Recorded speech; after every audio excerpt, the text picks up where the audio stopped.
I need a mother for my 2 girls, and you need shelter. The widower rancher said the Chinese bride the year was 1873, and the Wyoming plains stretched endless and unforgiving under a sky bruised with clouds. Jackson Kane rode hard across the frozen expanse, his boots biting into the crusted snow, spurs jangling with every stubborn step of his mount. The wind ripped at his coat and through his graying hair, carrying the tang of pine and the distant scent of smoke on the ridge where his homestead crouched against the horizon like a tired old dog. His daughters, Clara and May, were inside the small log cabin he had built with his own hands, oblivious of the storm that had rolled in without warning. He cursed under his breath, a low growl of frustration and fear that had nothing to do with the weather. The last 6 months had been a slow death in pieces. His wife had succumbed to fever that winter, leaving the girls and him in a hollow house full of whispers and shadows. A distant cry tore through the wind, jagged and sharp. Jackson's horse shied, and he leaned low over the animal's neck, squinting. There, pressed against the shoulder of the ridge, a figure moved, small, stooped, and tentative against the roaring gusts. He urged his mount forward, the snow slapping against his stirrups, heart hammering. "Hold still, damn it," he muttered, adjusting the reins with a practiced hand. The stranger was a woman, wrapped in layers of fabric too thin for the cold, her hair dark and straight, whipped by the wind. She stumbled and nearly fell, a bundle of desperation that made Jackson's chest tighten with a peculiar ache. He didn't know her, and yet the sight struck something raw within him, a combination of alarm, duty, and the faint, foolish whisper of curiosity. By the time he reached her, the woman was kneeling, shivering violently, her lips blue and quivering. He slid down from his horse, the snow crunching beneath his boots, and held out a gloved hand. "You'll catch your death out here," he said, voice rough, more instinct than politeness. She looked up, startled, her dark eyes wide, and then, just for a flicker, relief softened her features. She grasped his hand, gripping it like a lifeline, and he hauled her upright. Her weight was light, but her grip had surprising strength. "Thank you," she whispered, her accent unusual, clipped, and melodic. She spoke in halting English, words careful and deliberate, and Jackson felt a sudden need to shield her from more than just a storm. "Shelter, please." Jackson's first instinct was caution, a flare of suspicion. The frontier was not kind to strangers, and a woman alone, especially one who looked so different from the handful of settlers around, could be trouble, or worse, trouble could find her. Yet he saw the sharp edge of desperation in her gaze and recognized the kind of courage he'd only seen in his late wife. He nodded, gesturing to the cabin crouched like a weary sentinel against the ridge. "You'll have it, but we move quick and you stay inside," he warned. His tone brooked no argument, but there was a softness underneath, hidden like embers beneath frost. The ride back was tense. The wind cut through their clothes and flesh, biting, relentless. Jackson stayed close, guiding her mount and watching her the entire way. She held herself upright despite the chill, her face pale but determined, hands gripping the reins. There was a quiet dignity about her, a sense that she had endured far worse and survived.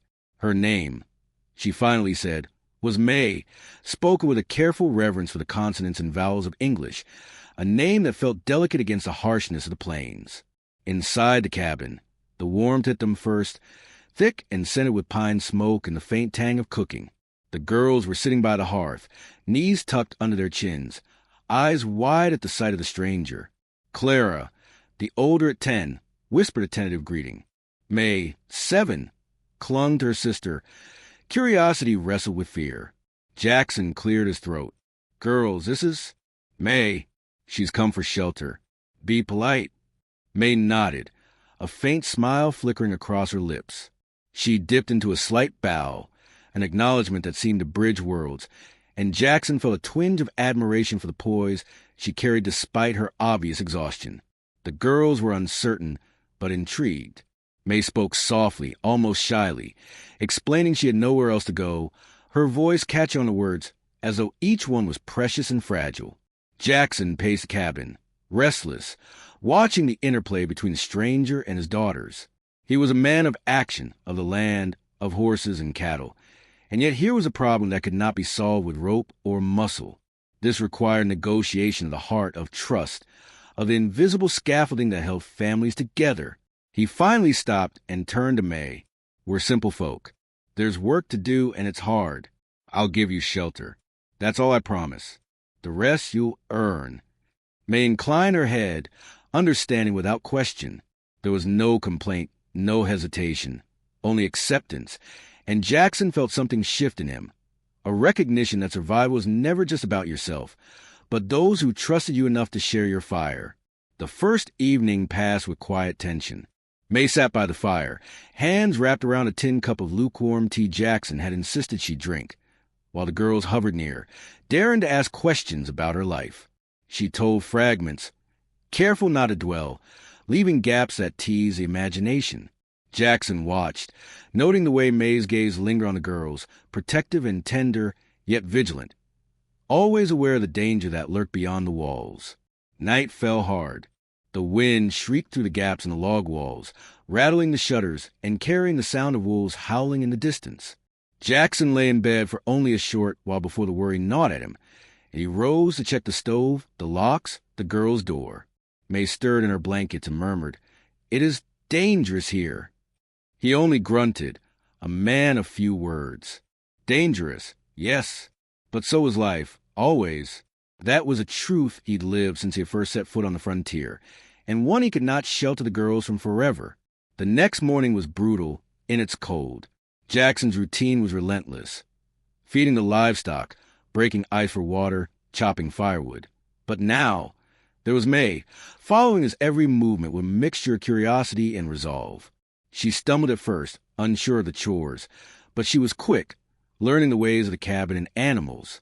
Her hands were small but strong, fingers nimble and careful, and Jackson found himself impressed. The girls watched her with wide eyes, giggling when she managed to start the fire after 3 tries, and Jackson felt a warmth that had been absent for months. "Not bad for your first day," he muttered, more to himself than her. May smiled faintly, the curve of her lips shy yet proud, and Jackson's chest tightened for reasons he didn't name. There was a rhythm now in the cabin, one of cautious cooperation, punctuated by the wind outside and the unspoken acknowledgement that life here was hard and survival demanded trust. By midday, Jackson had offered May a bowl of stew, thick with root vegetables and bits of salted meat. She ate with silent gratitude, mindful not to waste. The girls hovered near, exchanging glances, slowly warming to the stranger who had walked into their lives with nothing but need and courage. Jackson stood near the door, looking out over the frozen plains, his thoughts dark with worry for what might come. Bandits roamed these parts, or worse, desperation-driven men who saw the weak as easy prey. He didn't know if May could endure that, if she could protect the girls should the need arise. Yet something about her presence felt necessary, a thread he couldn't yet define. As night crept back across the plains, the first stars pricked through the clearing clouds. Jackson sat by the fire, May tending the girls' blankets, and for a long moment, the cabin was quiet save for the crackle of flames. The wind outside had softened, but the tension lingered like a shadow in the corners. Jackson's eyes drifted to May, then to the girls, and he realized that survival was no longer enough. He needed more, someone to share the weight of life and the burden of grief. May's gaze met his, brief and unflinching, and he sensed the unspoken understanding between them. They were both fugitives in different ways. He had lost a life he could not reclaim. She had left everything she knew in a land far across the sea. Each had reasons to distrust the other, yet each understood the necessity of alliance, of tentative kinship forged under the harshest conditions. Outside, a lone wolf bayed to the moon, a sound that carried across the frozen plains and reminded Jackson of the dangers waiting just beyond the warmth of the cabin. Inside, May quietly sang a fragment of a song in her language, a lullaby perhaps, and the girls listened mesmerized. Jackson leaned back against the wall, weary yet alert, and for the first time since his wife's passing, felt a fragile thread of hope. By dawn, plans had begun to form in his mind. May would stay, but under his rules. She would care for the girls, learn the land, and earn her place in this cold, unyielding frontier. There was no promise of comfort, only the chance of survival, and maybe, in time, something more. For now, though, That was enough. As the sun climbed, illuminating frost-laden branches and the distant peaks, Jackson mounted his horse, May following behind on her borrowed mount, and rode out to check the stock. The wind bit at their cheeks, the plain stretched unending, and yet there was a sense of precarious balance, an agreement between strangers, fragile but binding. They were no longer alone, and that was the first step towards something larger, something human. The cabin awaited them, a beacon against the wilderness, and inside, the girls stirred, a tentative hope flickering in their eyes. Jackson spurred his horse onward, feeling the pulse of life in the raw, open land, and knew that whatever storms or threats might come, they would face them together, uneasy allies bound by necessity, by loss, and perhaps by the faint glimmer of trust. In the distance, dark clouds gathered over the ridges, shadows moving with intent. Jackson glanced at May, her expression unreadable yet determined, and realized that the frontier had already begun testing them, and would continue to do so. The journey ahead would be brutal, fraught with danger, but within that hardship lay the chance for redemption, for family, and for a fragile, fierce hope. And so, the day began with the promise of trials, the whisper of change in the icy wind, and a quiet acknowledgement that the lives within the cabin would never be the same again. The morning came sharp and bright, the kind of dawn that sliced through the frost with brittle light, revealing every ridge and furrow of the Wyoming plains in stark detail. Jackson Kane moved to the cabin like a shadow of purpose, boots scuffing against the rough pine floor, hands busy with the chores that had become a ritual of survival. Outside, the wind had softened but carried a persistent chill, rattling the shutters and sending plumes of smoke spiraling from the cabin's crooked chimney. May had risen early as well, already stoking the fire and preparing a modest breakfast of porridge and dried fruit.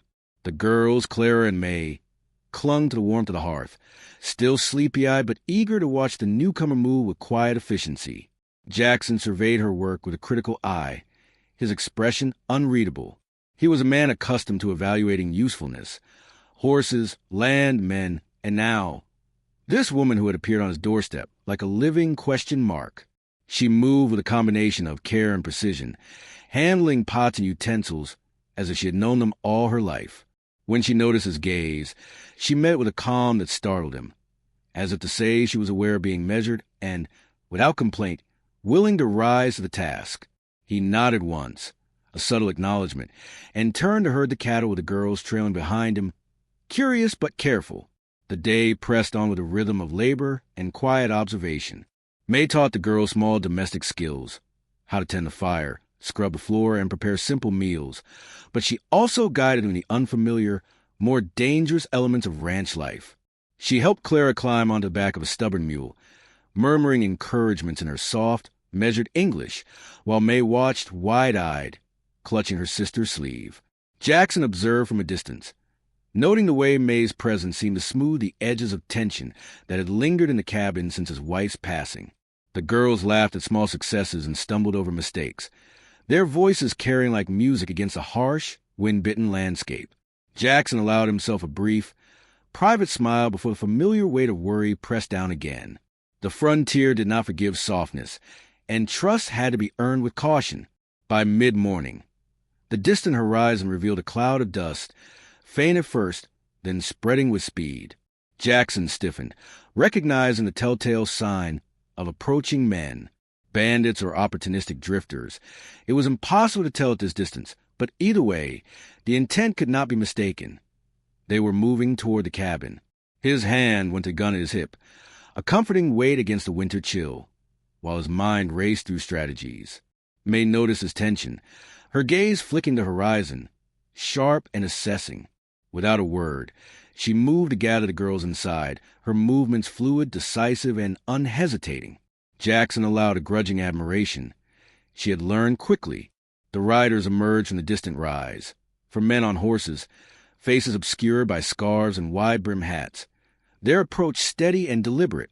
Jackson met them halfway, horse snorting, breath visible in the cold air.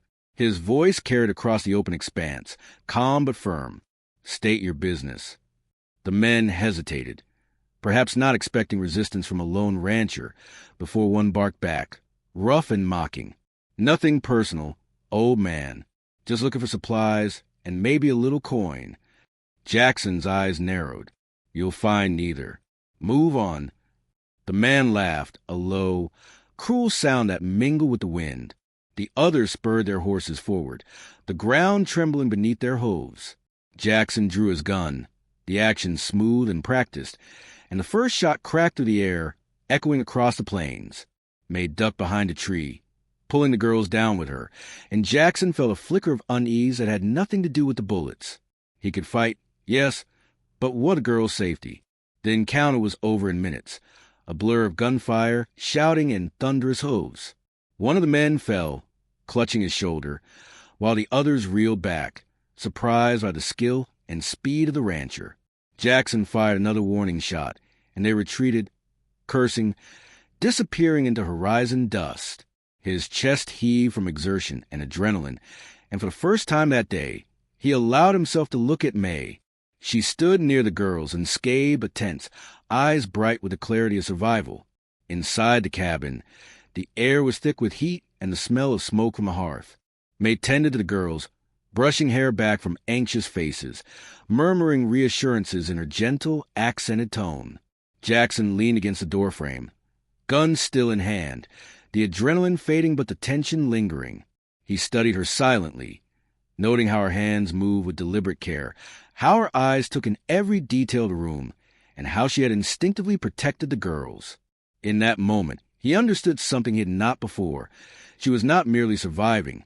She was capable, adaptable, and unexpectedly steadfast. The days that followed settled into a precarious rhythm. Jackson continued his work on the ranch, moving between livestock and cabin with the efficiency born of necessity, while May adapted to routines with quiet determination. The girls began to see her not as a stranger, but as a presence that promised warmth, safety, and knowledge. She taught them to braid hay for the livestock, mend torn clothing, and cook the simple meals that sustained them through the cold. The trust among them grew incrementally, punctuated by small victories and occasional missteps, like the time Clara nearly fell from a ladder while stacking firewood, only to be caught by May with swift reflexes. Despite these domestic rhythms, tension simmered beneath the surface. Local settlers were suspicious of May, their whispered remarks carrying the sting of prejudice. Jackson overheard neighbors muttering about taking a woman from across the sea and saw the skeptical glances thrown toward the cabin. He found himself defending her quietly but firmly, aware that words had shielded her as much as guns did. May, for her part, did not retaliate with anger but with quiet dignity, letting her actions speak where words might fail. Jackson's respect deepened, though he did not yet acknowledge it to himself. One evening, as snow began to fall in thick, fat flakes, Jackson and May worked together to repair a section of the fence near the livestock pen. The cold bit into their fingers and noses, yet the work moved swiftly, almost in tandem. Their silence was comfortable, punctuated only by the soft clink of tools and the distant whistle of the wind. May glanced at him once, lips pressed together, eyes thoughtful.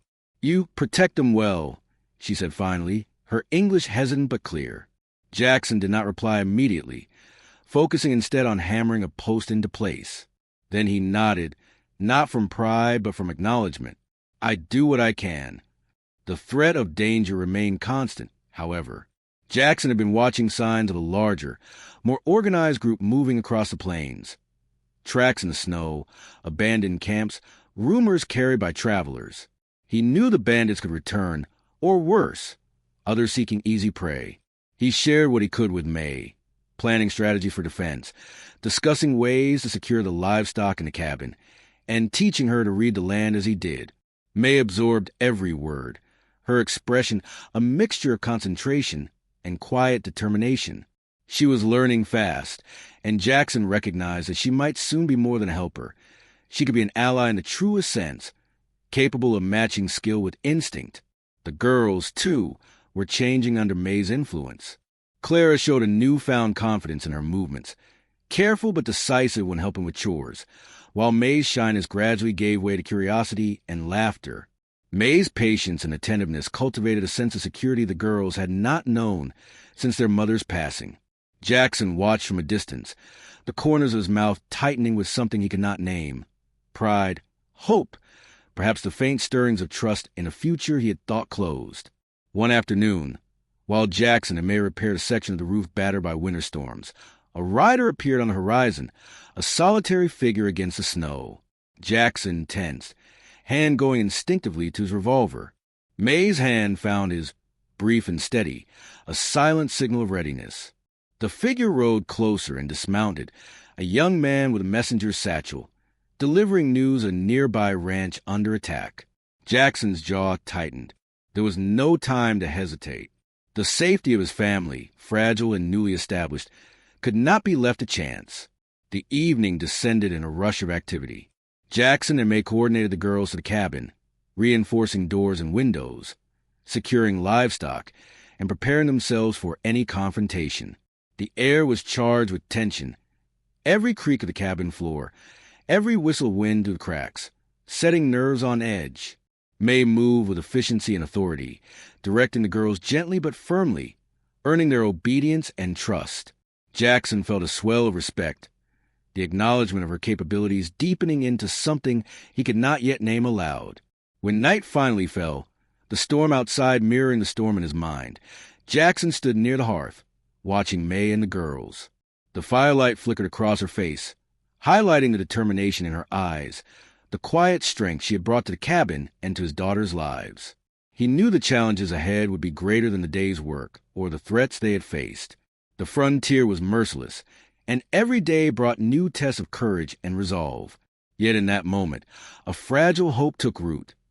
Perhaps together, they could withstand the storm, whatever shape it might take. The following morning was a study in contrast. A frozen landscape softened by the first timid rays of sun, and inside, a family beginning to form. Jackson moved with his habitual efficiency, checking livestock and repairing fences, while May guided the girls through simple tasks, teaching and nurturing with a blend of discipline and warmth. Their laughter, quiet but real, echoed to the cabin and across the snow, a stark contrast to the harsh wilderness beyond. Jackson caught himself smiling, a rare and cautious expression, and allowed himself to imagine that life could be more than survival, that there might be connection, trust, and even something akin to peace in the unforgiving expanse of the frontier. Yet the horizon remained uncertain. Tracks in the snow, whispers among passing travelers, and the ever-present threat of human and natural dangers reminded Jackson that the safety he felt was tenuous at best. Still, he glanced at May, saw the resolve in her posture and the steadiness in her hands, and realized that the bonds forming within the cabin might be enough to withstand whatever came next. Trust had begun to replace suspicion, hope to replace despair, and in that small but profound shift, the foundation of a new family was quietly laid. Evening returned with quiet hush. The wind softened, but the air heavy with anticipation. Jackson and May sat near the fire, Clara and May already asleep under thick blankets. He finally spoke, voice low and rough from disuse. "We'll face the next storm together," he said, a statement more than a promise, and May nodded, understanding not only the words but the weight behind them. Outside, the plain stretched in endless white and shadow, the horizon holding unknown challenges and threats. Inside, the warmth of the cabin, the flickering fire, and the quiet trust between the man, the woman, and the girls created a fragile haven, one that would be tested but was no longer fragile in spirit. They were no longer merely surviving. They were beginning to live cautiously, carefully, and together. And in the distance, the first signs of another journey, another trial, loomed over the snow-swept ridges, carrying with it both danger and the promise of growth, testing the courage, trust, and emerging bond that had begun to take root within the cabin walls. Snow fell in thick, jagged flakes, driven by a wind that cut through clothing and skin with a cruel, unrelenting bite. Jackson Kane stood at the edge of the clearing, hands gripping the reins of his horse, eyes scanning the horizon as if he could stare the storm away. May was beside him, shoulders squared, her dark hair whipped around her face by the gusts, eyes steady despite the chill. The girls huddled close, bundled in layers of wool, each holding on to a small satchel of belongings. The cabin, normally a haven against the frontier's fury, looked fragile against the gray expanse, its smoke-stained chimney a fragile line of resistance against the storm. A horn of wind carried a far-off cry, human and urgent, and Jackson's heart tightened. Tracks had appeared overnight, pressed into the snow by riders unknown. Bandits, or men desperate enough to try their luck against a single rancher and 2 girls, were approaching, and there was no time to delay. Jackson exhaled slowly, steadying himself. "We do this together," he said, voice low and resolute. May met his gaze, nodding once, and it was enough. There was no room for hesitation. Survival demanded coordination, courage, and a willingness to place trust in those who had earned it. Inside the cabin, they moved quickly. May directed the girls to the farthest corner, pulling blankets and stacking furniture to block the doorway. Clara and May obeyed without question, sensing the gravity of the moment. Jackson checked the weapons, loading the rifles with methodical precision, while his mind raced over the strategies he'd practiced countless times.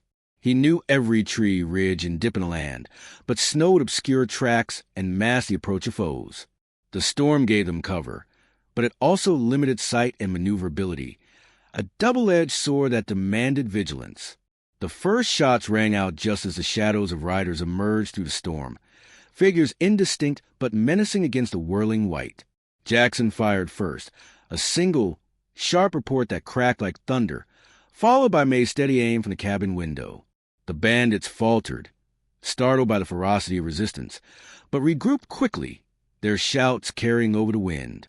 Jackson moved from one side of the cabin to the other, covering May and the girls, firing again with precise bursts. Snow splashed in clouds around a horse's hooves, obscuring vision, and Jackson cursed under his breath. Realizing this would be a fight that demanded more than skill, it demanded courage, instinct, and endurance. May's presence was more than support. It was integral. She moved swiftly between the girls' corner and the doorway, her rifle ready, eyes scanning for any movement beyond the flurries. When a shadow lunged toward the cabin, she was there, pulling Clara down just as a bullet struck the post where she had been standing. Jackson's heart lurched at the sight, but he had no time to dwell.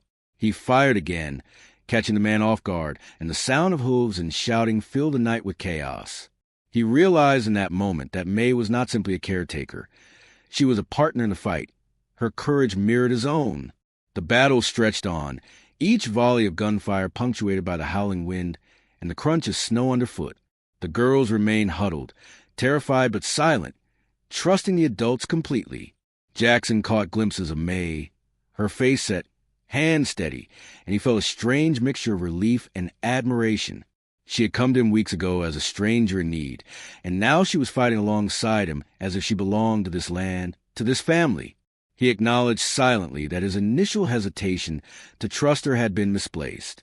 One of the bandits broke from cover, attempting to flank the cabin.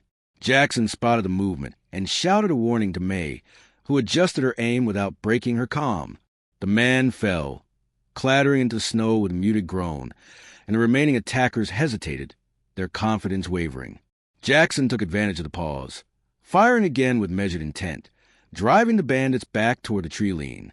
Snow and smoke mixed in a haze, blurring the edges of the world, but Jackson's mind remained razor-sharp, calculating every shot, every movement, every possibility.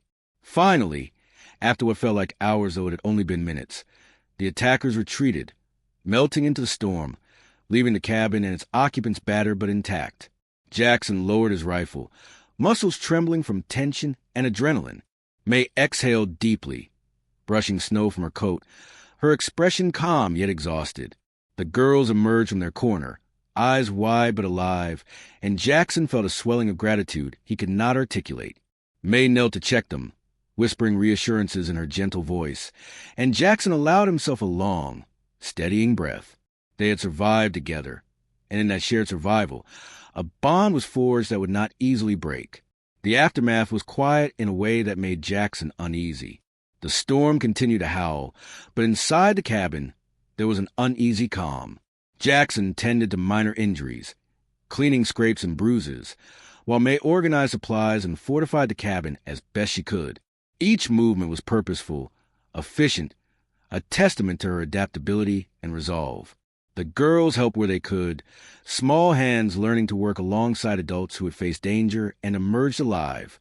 In those moments, Jackson realized that family was not only defined by blood, but by shared trials, trust earned under fire, and the willingness to protect one another at all costs. By dawn, the storm had begun to abate, leaving the plains glimmering with frost and ice. Jackson stepped outside, surveying the landscape with a wary eye. Tracks in the snow showed the bandits' retreat, and he knew they might return or that others could take their place. Yet, the sense of dread that shadowed him for months had begun to lift, replaced by something he had not felt since his wife's death.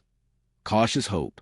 May joined him, brushing snow from her shoulders, and for a moment, they stood in silence, two figures bound by circumstance and trust, looking out over the land that was both a crucible and a home. Inside, the girls busied themselves with chores, laughter bubbling up occasionally as they worked, a sound that felt miraculous against the memory of the terror they had endured. Jackson watched them, chest tight, realizing that their resilience was a reflection of both his own guidance and May's steady influence. She had become indispensable, not just in keeping the household running, but in shaping the girls' sense of safety and belonging. Jackson acknowledged silently that she had earned a place in their lives that no threat or storm could erase. The days that followed were marked by rebuilding and vigilance. Jackson and May worked side by side, repairing fences damaged by snow, mending roofs torn by wind, and tending to the livestock with meticulous care. The girls helped more each day, their confidence growing under May's patient instruction. Jackson noticed subtle changes in both May and the children. The way May laughed quietly when May succeeded at a chore, the pride in Clara's eyes as she learned to ride with steadiness, the shared glances that spoke volumes without words. These small gestures, seemingly trivial, were the threads weaving a fragile, resilient family. Yet, danger remained a shadow on the horizon. Travelers brought rumors of increasing bandit activity and tensions among neighboring ranchers. Jackson recognized the truth in the warnings. The frontier did not forgive weakness, and survival required constant awareness. He shared these realities with May, who listened without complaint, absorbing knowledge and offering insight of her own. Together, they planned contingencies, strategies for defense, and ways to protect the girls and the homestead. In these moments, Jackson realized that his initial offer of shelter had grown into something much larger, an unspoken partnership forged in necessity and strengthened through adversity. One evening, as the sun dipped behind distant ridges, painting the snow in streaks of gold and crimson, Jackson and May sat by the hearth, the girls asleep under warm blankets. The fire crackled, filling the cabin with its steady warmth. Jackson broke the silence, voice rough but gentle. "You've done more than I ever expected," he said, the words heavy with sincerity. May looked at him, her dark eyes reflecting the firelight, and nodded, a faint smile playing at her lips. There was an understanding there, unspoken but profound. They had both been tested, and they had endured together. The following morning brought clarity. Jackson and May worked the ranch with coordinated precision, the girls assisting where they could. Each task, each movement, reinforced a bond that had taken root. Jackson found himself relying on May's judgment, respecting her decisions, and acknowledging silently that the future of his family rested not just on his shoulders, but on theirs together. He had once thought the frontier as a test of endurance alone, but he now understood that it was also a test of trust, courage, and the capacity to open one's heart despite loss. As twilight approached, the horizon darkened with distant clouds, suggesting another storm or the movement of riders. Jackson felt the familiar tension rise, but he also felt a steadying confidence he had not known in months. May stood beside him, alert and ready, and the girls watched from the cabin doorway, their eyes wide but trusting. They were ready, he realized, not because the danger had passed, but because they had learned to face it together. The storm, whether wind, snow, or human threat, would not break them. Night fell with icy precision. Jackson and May took their positions, rifles at the ready, hearts steady despite the tension that thrummed through the air. The wind whispered against the cabin, carrying both threat and possibility. Every creak of timber, every shadow, every distant sound was a reminder that life on the frontier demanded vigilance, courage, and unity. Jackson caught May's eye, and in that glance he saw the culmination of weeks of hardship, trust, and emerging love. They were no longer simply a man, a woman, and two girls. They were a family forged in snow, fire, and unyielding will. By dawn, the storm had passed, leaving plains glazed in frost, sparkling under the tentative rays of sun. Jackson, May, Clara, and May emerged from the cabin, weary but unbroken. The air was crisp, filled with the scent of snow and pine, and Jackson realized that the trials they had faced had not only tested their survival, but had strengthened their bonds. The girls laughed softly, running ahead to check the livestock, and Jackson allowed himself a long, rare smile. May followed, hand brushing against his, a silent affirmation of the journey they had endured together. They stood at the edge of the clearing, surveying the land that was at once beautiful and brutal, a place of peril and possibility. Jackson felt a quiet certainty settle over him. They would endure. They would protect one another, face the storms to come, and, perhaps most importantly, they would live, not merely survive, together. In the flickering light of dawn, amidst snow-glazed ridges and the whisper wind, the cabin behind them stood as a testament to their resilience, their courage, and the fragile, steadfast hope that had grown in the hearts of a widower, a stranger from a distant land, and two young girls who had found safety, trust, and love. The frontier had tested them, and they had passed. It was not a perfect victory. The dangers remained, and the future was uncertain. But they had discovered something more profound than mere survival: family, trust, and the courage to face whatever storms might lie ahead. Jackson watched May, and then the girls, and knew that whatever trials awaited, they would confront them together. The wind rose once more, carried with it the scent of possibility, the whisper of new beginnings, and the quiet promise that the bonds they had forged would endure, even in the harshest of lands.